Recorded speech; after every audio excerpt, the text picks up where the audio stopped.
สารนี้เขียนจากน้องสุสกะสายหญิง ถึงแก่ครูของเฮาแต่เนี่ยตลอดไต้โดยความปรารถนาให้อวยพรใส่แด่ท่านครูลาวทุกทั่วหน้าจากน้องนักเรียน เนื่องจากวันครูนี้หมุนรอบเวียนถึง วันที่7 ตุลามื้องามใส่แจ้ง 30 ปีแมนได้ครูคำประกาศกล่าวนำพาเยาวชนคนหนุ่มน้อย ตีต้านกึกหนังสือ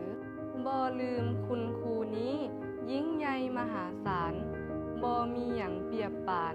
ใส่คุณครูได้ มีแต่คำอวยพรให้ จงอยู่ดีทุกอย่างพลานามัยเลิศล้น หันห้าวเลื่อยไป ขอให้ครูลาวเฮาจงได้มีแต่ความสุข อย่าได้มีความทุกข์โศกกายหายห้อน ขอให้มีพรแก้วสมประสงค์ทุกอย่าง การงานการเงินพั่มพร้อม สุขภาพแข็งแรงกล้า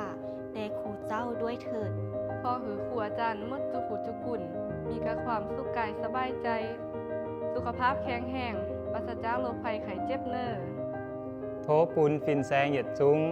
มายานมายเจียมจอนยานตุย่านจอนเจียมตุเจียมเจ้ากงยุงห้อง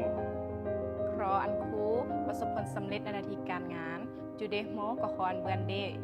แตงมากกับคอนเบือนมากแตงแดกกับคอนเบือนมาก จูเดโมกับครออันเบือนตามที่เตริด